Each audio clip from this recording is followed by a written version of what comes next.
एक बार की बात है। एक राजा था और उस राजा के पास एक बाज था।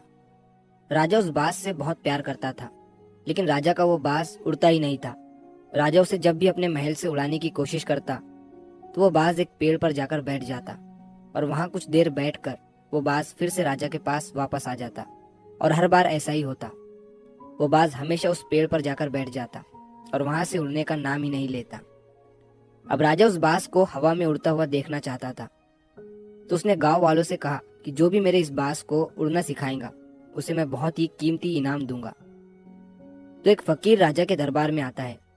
वो राजा से कहता है कि मैं आपके इस बाज को उड़ना सिखाऊंगा। राजा ने कहा ठीक है। फकीर ने उस बाज को महल के बगीचे में ले गया और उसे वहां से उड़ाया। वो बाज फिर से उसी पेड़ पर जाकर बैठ गया और फिर से कुछ देर के बाद वो बाज उस पेड़ से वापस नीचे उतर गया। अब फकीर के साथ भी बार बार वही हो रहा था जो राजा के साथ होता था। फकीर बार बार उस बाज को उड़ा रहा था और वो बाज उसी पेड़ पर जाकर बैठ रहा था। फकीर को देखकर महल के सैनिक भी उस पर हंस रहे थे और सोच रहे थे कि ये फकीर भी थोड़ी देर कोशिश करेगा और परेशान होकर यहाँ से चला जाएगा। लेकिन वो फकीर हार मानने वालों में से नहीं था। उसने सैनिकों से कहा कि इस पेड़ को ही काट डालो। अब ये सुनकर सारे सैनिक हैरान हो गए कि इतने बड़े पेड़ को हम कैसे काट डालें। फकीर ने ये बात राजा से कही और राजा के कहने पर उस पेड़ को काट दिया गया। अब उस फकीर ने फिर से राजा के सामने उस बाज को उड़ाया। बाज थोड़ा ऊपर गया और उस पेड़ को ढूंढने लगा, लेकिन पेड़ तो अब कट चुका था। बाज को वो पेड़ कहीं भी नजर नहीं आया और वो बाज आसमान में उड़ता गया और आसमान में ही महल के चारों ओर चक्कर लगाने लगा और शाम होने पर वो वापस आ गया। ये देखकर राजा ने फकीर से कहा कि तुमने ये कैसे किया? तुमने इतनी जल्दी इस बाज को उड़ना सिखा दिया। तभी फकीर ने मुस्कुराते हुए राजा से कहा कि महाराज, मैंने बाज को उड़ना नहीं सिखाया है। बाज तो पैदा होते ही उड़ना सीख जाता है। मैंने तो सिर्फ उसके कंफर्ट को हटाया है। वो जो पेड़ था वो उस बाज के आराम करने की जगह थी, उसका कंफर्ट जोन था।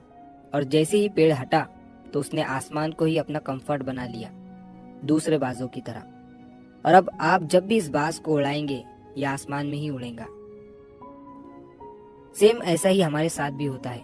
हम भी हमेशा अपने कंफर्ट जोन से चिपके रहते हैं और जब तक वो कंफर्ट जोन हमारे पास में रहेगा तब तक हम उस कंफर्ट जोन से बाहर नहीं निकल पाएंगे। आपको भी उस कंफर्ट जोन को काट कर अपनी जिंदगी से हटा देना है।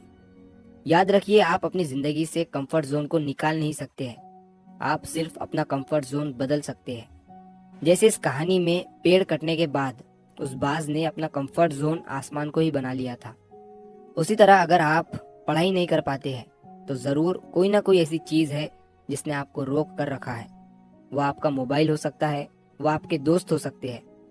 तो इन चीजों को अपनी जिंदगी से हटाकर पढ़ाई को ही इंटरेस्टिंग बना लीजिए और अपना नया कंफर्ट जोन भी उसे ही बना लीजिए। ये जो जितने भी टॉपर लोग होते हैं इन्हें देखकर लोग सोचते हैं कि ये लोग पढ़ाई कैसे कर पाते हैं, इतने इतने घंटों, इतने सारे घंटों तक ये पढ़ाई कैसे कर पाते हैं।